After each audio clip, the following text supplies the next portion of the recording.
It's fun to have.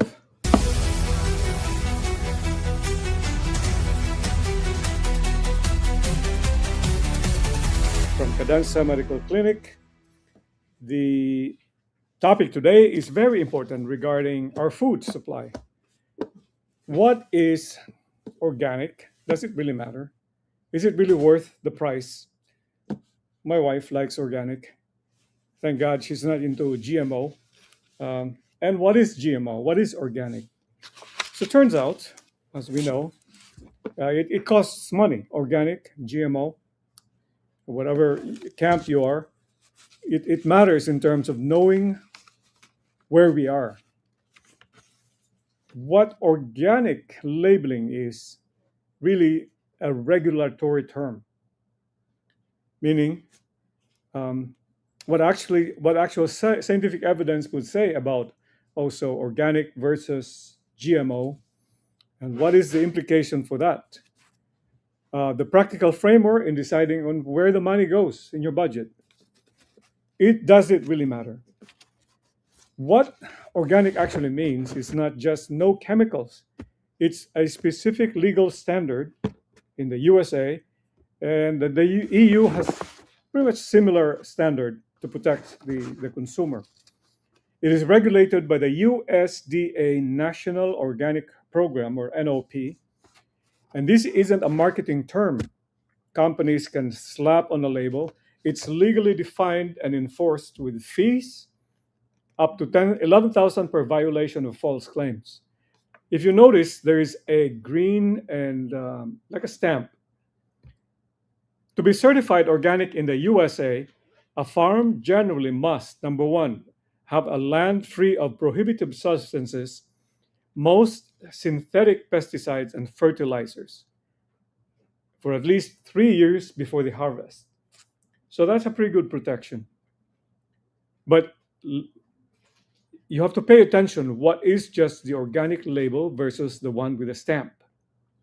Because to earn the stamp, you have to work harder. You have more stringent criteria. You have to submit a detailed organic system plan, number two, and you have to pass an annual on-site inspection, some announced, some unannounced, by a USDA accredited certifying agent. And in the USA, you have to avoid genetic engineering, ionizing radiation, and sewage sludge entirely. For livestock, outdoor access, organic feed, and avoid routine antibiotics. Now, routine, that means your livestock does not necessarily mean that it has not touched antibiotic if there's a need. Routine means they usually give, for example, poultry some antibiotics to prevent diarrhea. And also, they cannot use synthetic growth hormones. Small farms selling under $5,000 a year in organic product, excuse me, thank you, are exempt from formal certification, but must still follow the NOP, or what you call the National Organic Program. So the 4 labeling tiers, and this is very important for us to know, this trips a lot of people. So there are 4 labeling tiers for organic. 100% organic is meaning 100% every ingredient is certified organic, can carry the USDA seal. It's a green and something like is it a pine? Second, organic, at least 95% of ingredients are organic. The remaining 5% must come from an approved substances list and can carry the seal.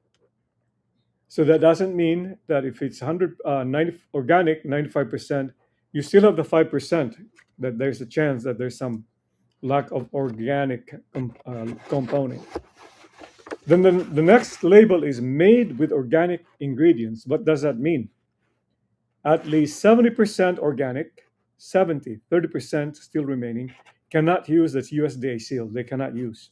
They can label organic, made with organic ingredients, but can name up to 3 organic ingredients on the front. And then the rest is organic or not organic. It's almost like labeling omega. No, most popular is the what do you call this? The fatty acids. Omega 3 is not necessarily omega 3. It has to have the EPA and DPA. But unfortunately, a lot of times, if you scrutinize the fatty acids, it is it has a lot of other oils other than the EPA, DPA. That's just an example. So under 70% organic can only list specific organic ingredients in the ingredient list, not on the front of the package. So what you have, organic food means hormones and contamination, pesticides. So where do you go from here? If you buy from from the grocery stores, I guess if it's not labeled organic, then they're not saying. Essentially, they're admitting, no, I'm not promising the purity of my product. There could be hormones, there could be some pesticides. So if you go to some local market, then becomes a problem. Where is this coming from?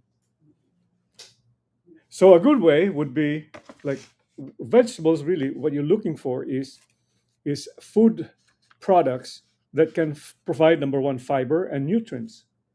So let's say, for example, sprouting. This is the mungo sprout, like here.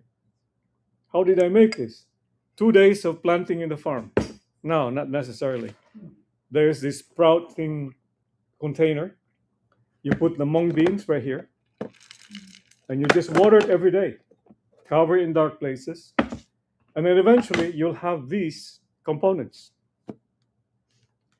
I think it's the best source, similar to this. Otherwise, for example, onions. Here in Florida, where we live in Ave Maria, Florida, we have the luxury or the privilege of making probably a seed bed like onions, which is notorious for contamination of which was that organism, E. coli, because it's raw. You have to eat it raw.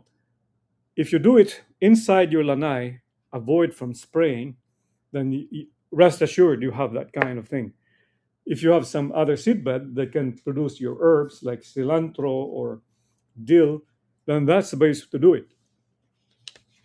Moringa, it's not so high. It's so high enough that they've had to spray. So I think my moringa is okay. Other than that, the choices of food, vegetables, would be something that has a thick skin. Like, for example, avocado. Second would be, name it, carrots maybe, that you have to peel. I was just thinking about this. Oranges, zucchini, something you have to peel. Or cabbage. No, no, no. Okay. Squash is what I'm trying to say. Butternut squash, for example. So you have to pick there. It's not the end of the world that you have to, but you have to be careful of something. For example, fruits, avocado versus strawberry, blueberry. If you know where the blueberry is coming from, then you have the best food source. It's not necessarily that if it comes from a reputable grocery store that you have to scrutinize. Look if it's organic. So the you have to pay attention. There's really just two: 100% organic and organic, which is allowed to use the seal of the USDA to make it organic. The rest made with organic ingredients or under 70% organic, then you have to think about whether your choice of food. So the labeling means so much. The bottom line on regulation, organic is one of the most heavily audited food categories existence.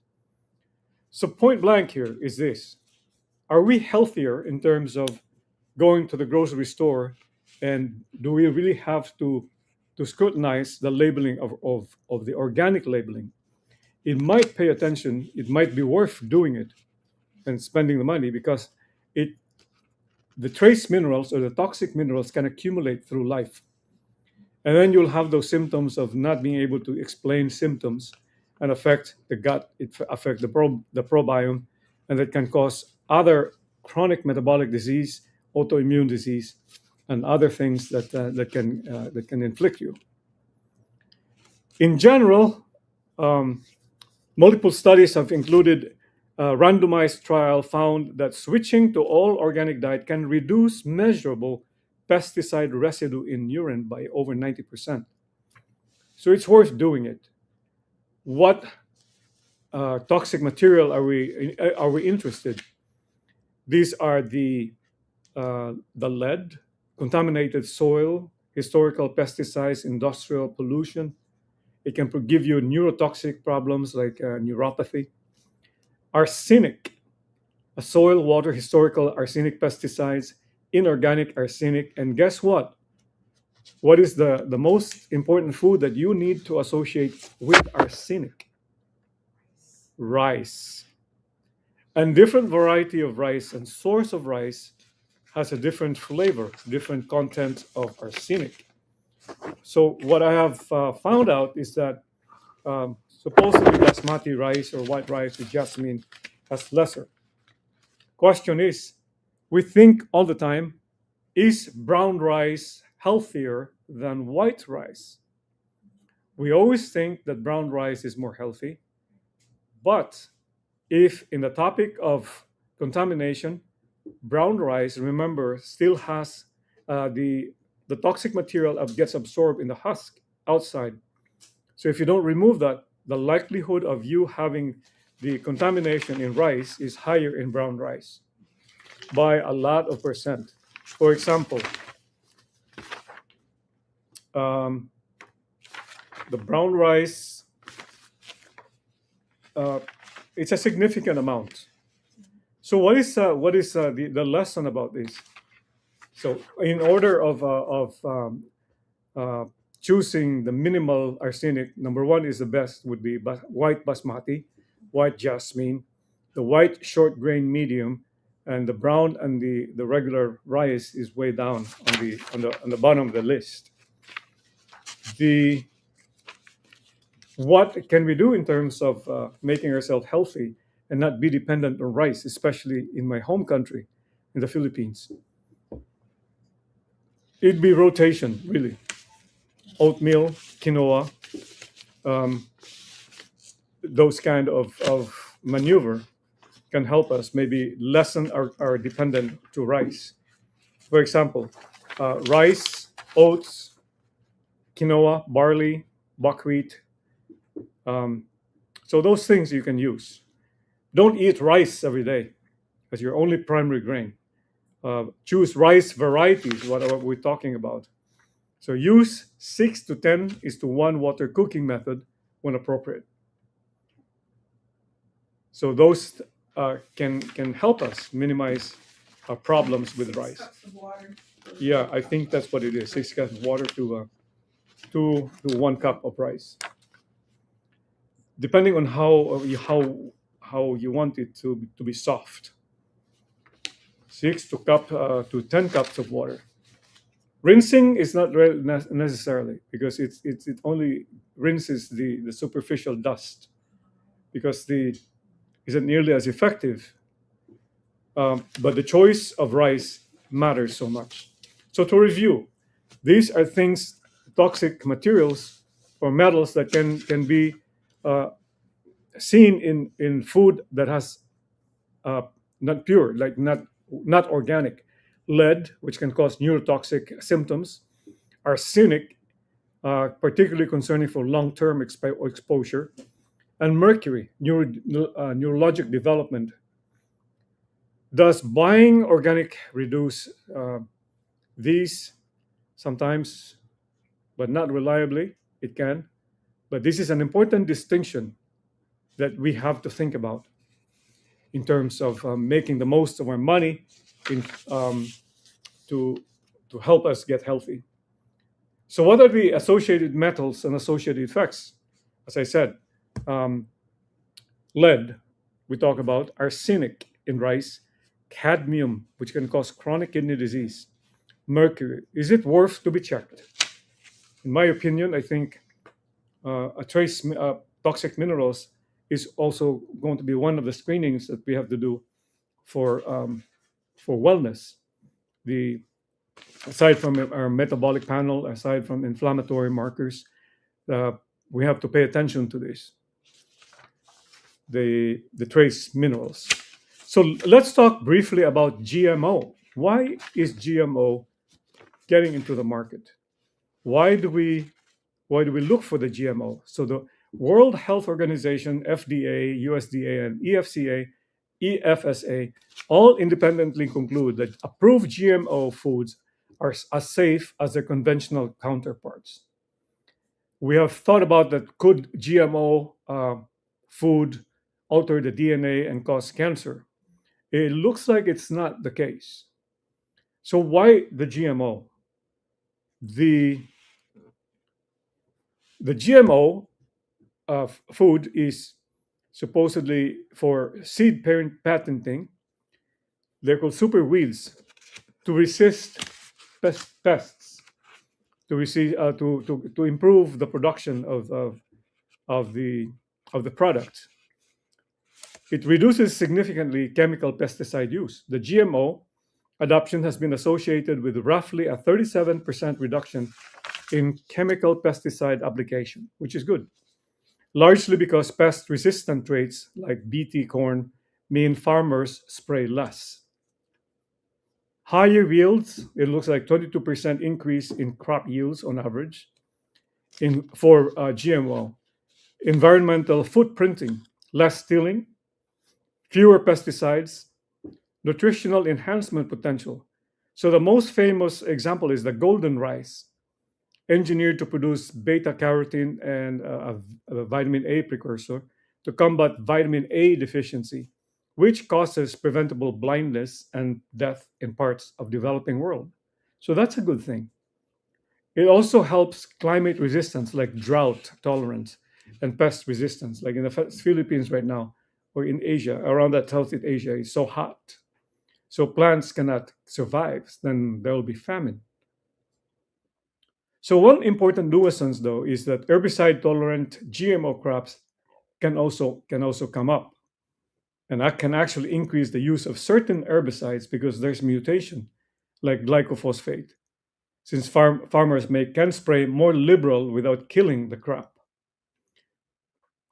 The the most important thing about GMO is that because it changes the configuration of the protein of the food, it can potentially increase sensitivity and allergenicity. So that's something that we have to think about.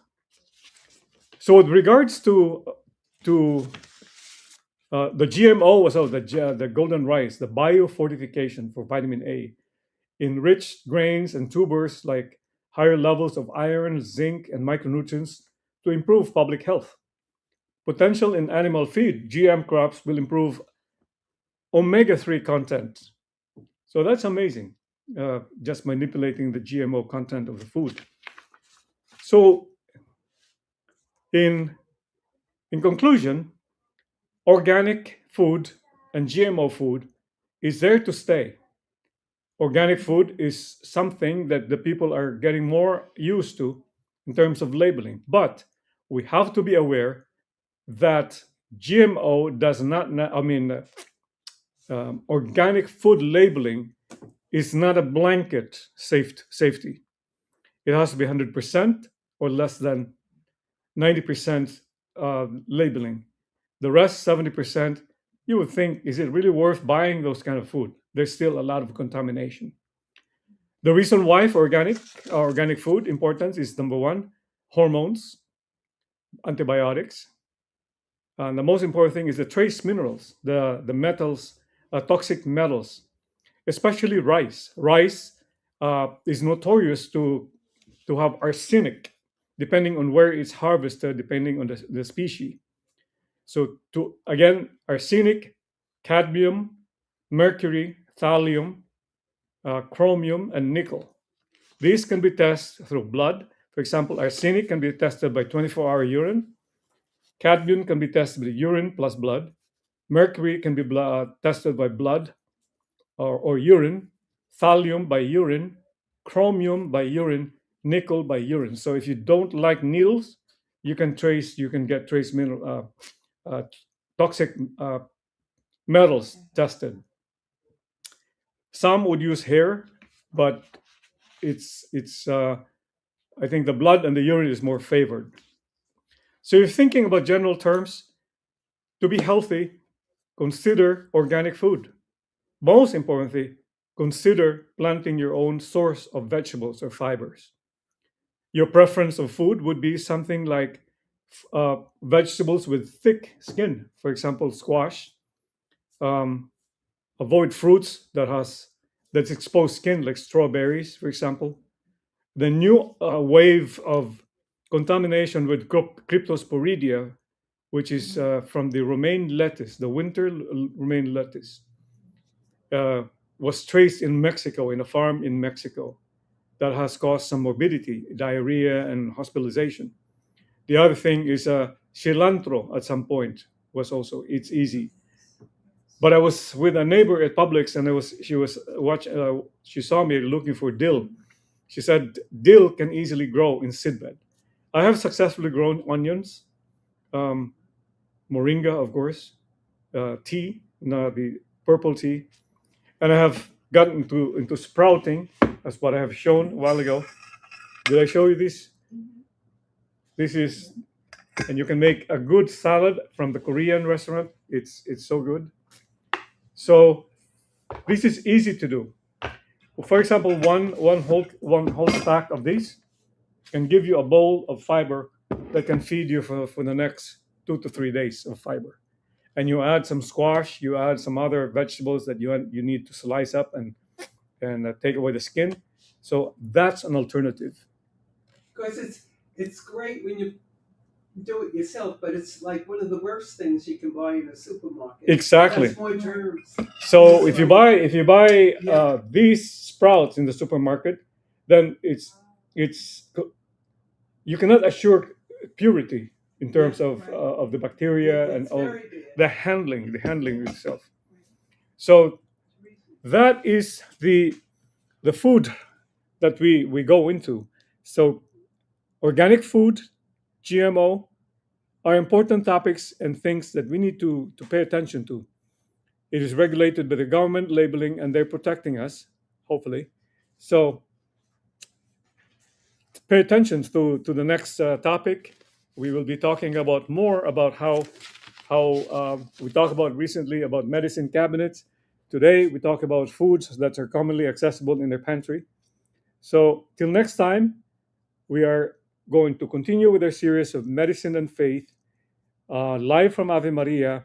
If you have any questions, you may send a thank you, Sandra, for watching. If you have so Nangoring is also watching from Indiana. Thank you very much for watching. Do you have any questions at this point from the audience I live? was wondering Mary? about Go ahead, Mary. about the rice. Like you listed about 4 or 5 different rice. Yeah. And you said the balsamic was one of the better Basmati. ones. Basmati. Basmati. White basmati Yeah, and white it's jasmine. why is it like one of the better ones? So rice, the concern for rice is the contamination with arsenic. Yeah. So arsenic turns out can is an organic exposure. Arsenic can give you some problems in your health. I understand that, but how come it's so much less than that one that you just mentioned? I don't know the details, but there's some species of rice that carries lesser arsenic. Maybe it grows in some other in I don't know. I have to look into. Is that right? And you Okay. said jasmine was better too. Yeah, white basmati and white jasmine is listed as a safer level of. But brown rice, let it be. We thought that brown rice were healthy, but it could be a concerning for the arsenic content, higher content, higher possible content of arsenic in brown rice versus white rice. And you mentioned something about the husks. Yes. So the brown rice makes it brown is that the husk is still there. And that's the reason why some functional medicine doctor are leery about brown rice because it can scrape the mucin as mucin layer of the intestine, so it exposes maybe predispose you to the leaky gut. I don't have so much uh, knowledge about that, but that's what I also have considered when I hear other experts. How about long grain rice? Long grain rice, it's lower in the tier. The long, I don't know why. I think it's the genetic, the resistance, but the white, short, medium grain are better than the long grain rice. Uh-huh. GMOs, do they have some, the reason I stayed away from those, but maybe I'm wrong. I thought they put some pesticides In chia seeds? in GMO. GMO. Seeds. No, it's actually a reverse. Reverse. Because GMO is supposed to make the crop resistant to herbicides. Okay. However, there might be some. It's mentioned also in one of the reports that there could be a potential if the GMO manipulated crop becomes resistant to the herbicides. So now they have to give more pesticides. So that is a problem also. Now, do they produce their own seeds or no? So GMO. Are they like a hybrid where you can't get the seeds? so Where you those send? that's the reason why they keep it secret among the companies, because that's a patent of that kind So of you breeding. can't take the seeds from that fruit or vegetable and grow it. I'm not so sure. I would have to look into that. That would be a good question. If anybody knows, that would be a great question. Response. Anybody else? Mary? I thought like omega 3s were good and omega 6s were bad. Avoid omega 6s. But Yeah. did you say something about not having omega 3s? No. Omega 3 is good always. Yeah. But Okay. in some GMO, they have fortified the they manipulated the gene so that it will have higher omega 3, just like the same as the project of higher vitamin A content of a product that they use in Africa to fortify vitamin A deficiency that causes mass blindness in that country. Sans, do you have any question or comments maybe? Um, Otherwise, it's on the top on the mid the it's 2:30. So till next time, thank you very much for watching us. Good. Goodbye now.